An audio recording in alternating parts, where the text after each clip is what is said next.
Hello everybody and welcome to the North American Star League Season number 2. Glad to be here in week 1. This is going to be day 3 and we have some amazing matchups coming to you. But before that, let's go ahead and introduce.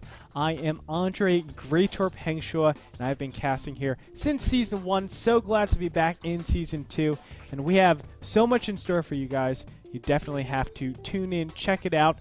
Keep up with the information. You can do that from various different ways. But before I do that, or I tell you all about that, let me also introduce, I'm not going to introduce him just yet, but I will tell you that I will be casting today with my good old friend Jake Orb, aka Orb, Sklaroo. He's my good friend from the East Coast. He's been doing a lot of great things for the community. Some of which has been just casting all over the place. He does the Korean show matches. And if you get a chance, definitely look into more of the stuff that he's been doing. But he's going to be my co-caster for today. He will be joining me a little bit later. Let's go ahead and first look at all the matches we have in store for you today. And we have Softball versus Idra, Jinro versus Sake, and last but not least, we have Show versus Maro. Quick day, only 3 matches, and I'm looking forward to all 3 of them. All 6 of these players are very, very strong players. And you know what? You have such a diverse style. I mean, you have Softball, who a lot of people don't know about. He's the Taiwanese superstar next to Sen. He is the Terran version of Sen in Taiwan. He's going to be pitted against Idra, of course. You know, just two completely, well, we'll see. 2 completely different styles. I've seen a lot of Softball games previous to this, and I'm looking forward to this. But hold on, Greytorp. Hold on.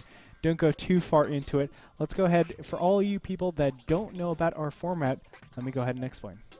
We're going to start with 5 divisions of 8 players, and they're going to be pitted together in a round-robin style format.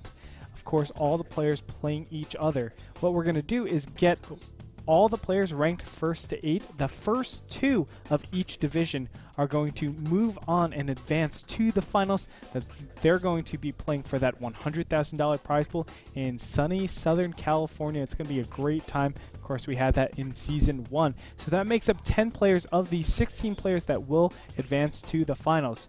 An additional 5 are going to come from the playoffs, and the playoffs are determined by this. We take the 10 out from the original 40 that do advance. The next 20 players are going to go into the playoff divisions, where they're going to be pitted in 5 different groups, playoff groups. Now, these 5 different playoff groups are going to be made up of 4 players each, and they're going to go into little single elimination round tournaments.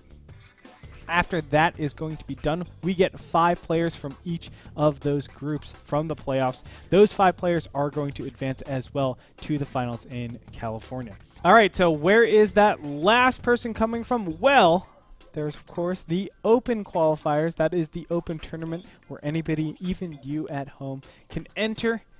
And if you win that, you will be flown out to sunny Southern California and get a chance to win a part of that $100,000 prize pool. That is so crazy. We had players like Puma, you might know him, alive, and other really, really strong players come out of that. And those 16 players are going to be converging in California for that NASL Season 2 Grand Finals. It's going to be awesome. It's going to be epic, and you have to make sure that you watch it. It's going to be probably the greatest thing to ever happen until NASL Season 3.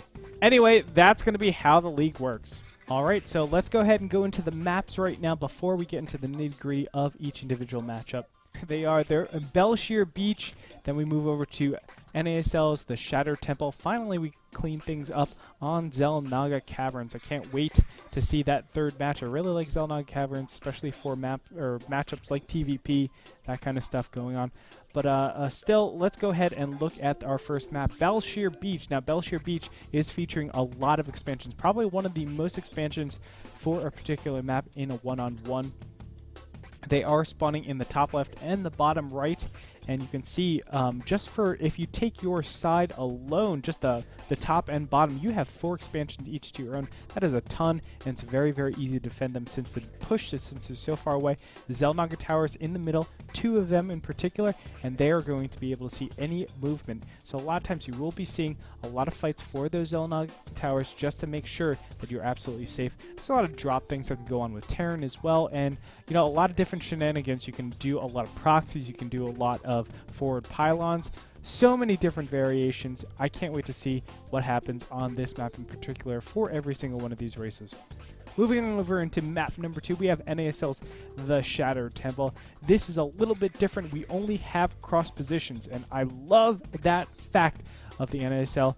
We really buckled down and said, we want the macro games, and we were looking at a little bit of the statistics and saying, hey, there might be a better statistic if we only have cross positions. And sure enough, we did some practice games and we got people to test it out. Everything looks really good. I can't wait for this to go down because I feel that NASL The Shattered Temple is going to provide some of the best matches in the entire league. We'll definitely look to see for that in the future.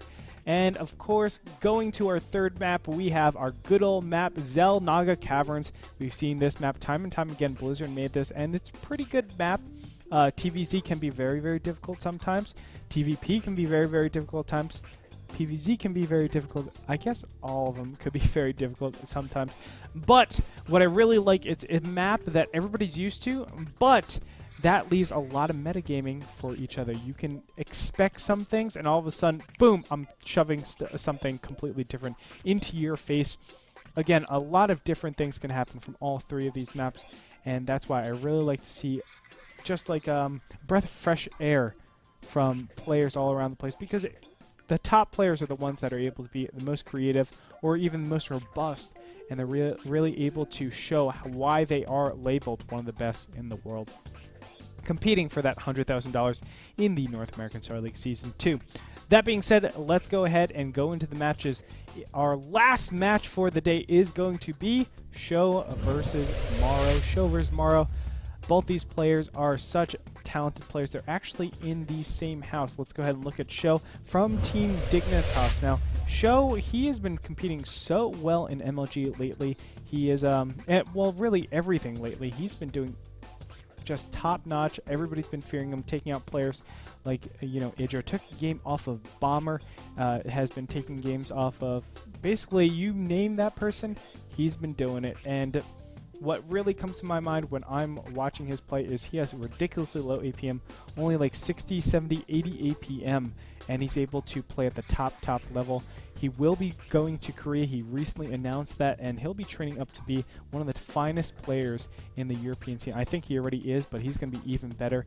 And he did say he might be thinking about going to the United States, which would be really awesome.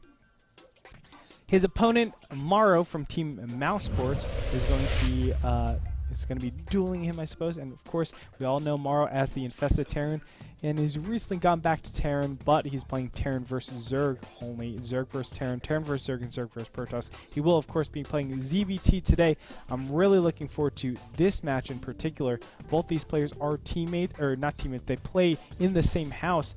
They play hours and hours with each other, and I'm sure they know each other's styles very well. So there's going to be a lot of mind games going on here, a lot of different things to look out for, and probably more so than I'm going to be able to understand, just because they know each other's styles so well. You're going to see some really wacky things, maybe blind counters, all these different things that that go into players that know each other's styles so well. One thing that I want to really quickly touch on is a little bit of an anecdote. It was back in the Starcraft Brood War days, there was a spell that was called Mind Control. And you can mind control, basically take anybody's units, but it was so hard to get to and so far away. And I remember, a story of Artosis. You might know of the guy. He's a very famous caster. He used to be a professional Starcraft Brood War player, going up against my friend G5, who was another very strong Protoss in the American scene. And he would actually go fast mind control and expect a dropship coming in from Artosis, mind control a dropship, and get 2 siege tanks inside of there. It would be the funniest thing in the world. But, that's some of the blind counter mind games that can go on when 2 players really know each other. I'd love to see that going on in match number 3. Let's go ahead and look at match number 2 right now. We can see Jinro versus Sake.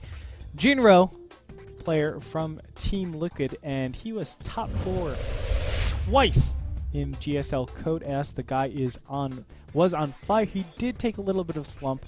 Very unfortunate. He was probably one of my fan favorites ever since the beta. Really popularized from day 9, showed his style out, and then was able to get really, really good success, went to Korea, and has done an exceptional job. And you know what? I'm glad to see him participating in North American Star League Season 2. I was talking to him before. He's really excited. He's motivated. He's invigorated to get in here and really showcase his skill against the top foreigners of the world, really, outside of Korea, of course. I'm looking forward to see what he has in store when he faces off against our good old friend ATN Sock, Ultimate Attack Sock. Sake has been a veteran since Season 1. He's playing a really huge variety of styles, actually. We've seen him cheese. We've seen him do long macro games. All in all, he always has a very, very good mindset whenever he's playing and good composure. That's one thing I really, really love about him. He knows exactly what he wants to do, and he just executes it. He goes. He doesn't think twice about it. We're going to see if Sake is going to be able to take down the mammoth that is Jinro, or if Jinro can come back and smash his opponent. We're really looking forward to that game number 2, but let's go ahead and check what's to start us off. So we have Softball versus Idra, and now let me give you a little bit of background on Softball. Softball is a player that, you know what, has had okay success. He went to BlizzCon 2010, performed all right, but I'm looking forward to see how he debuts in this NASL Season 2. I think he has a lot of skill, a lot of potential. I've seen a lot of his games, and, you know, I'm just hoping for the best, but he's against the Kraken, aka EG Idra. Idra is such a beast, but you know, he hasn't been performing exactly how he wants to. Recent MLG in Raleigh, he didn't perform that great. I'm just gonna say it as it is, because we're expecting him to get, you know, at least top 3, top 4, things like that. Idra is always known to be one of the best ever since Starcraft Brood War days, and I'm really looking forward to seeing him. I just want him to rebound, really get that old Idra style back that I know and love. I really, really love his playstyle, and I think he has a lot of potential in the NASL Season 2. Alright guys, so that's going to be the matches for today. I'm really, really looking forward to that, and you know what, I couldn't ask for a better day. Again, I am going to be joined by my good old friend Orb. Orb's going to be co-casting with me via Skype.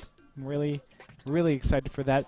A couple of little things. If you haven't already, check us out. We are on Facebook and Twitter. We are facebook.com/NASLTV and twitter.com/NASLTV. More information can be found where we do, you know, announcements, really cool announcements, and other things like that. You can see player bios, the current schedule, what's going on, who's in what place, what's on second. I don't know is on third, something like that, at www.nasl.tv. That's our homepage. That's our bread and butter. No, not bread and butter. That's our home base. Base. That sounds good. That's our bunker, whatever it might be. But definitely check that out. Also, a huge, huge shout out to our sponsors, iBuyPower. If you like what you see, particularly when you're watching the game and things like that, that's all iBuyPower computers. We are both streaming, capturing everything with iBuyPower computers on ultra settings. And it's really, really cool. iBuyPower, one of some of the top-notch computers in North America. I'm really, really happy to be a part of, be partnered with them. Also, as you can see, we are also sponsored by Azo. Azo makes one of the best monitors in the world, if not the best. No, the best. Monitor quality is so important to gamers, of course, and they produce probably the best monitors for gaming, and not only that, for just viewing pleasures. So if you're into movies like this guy, who just, well, okay, I love Lord of the Rings. I just watched The Big Lebowski. It's pretty good. It's pretty good. So I'm not going to do any Big Lebowski things, but Jeff, he's gone now. Thank you, Jeff. He got me into that. Nevertheless, Azo, a huge, huge shout out to them. Thank you so much. Definitely check them out. They're going to be www.azo.com. Anyway, that's going to do it for the pre-show. We're going to get into games. Let's go ahead and get there.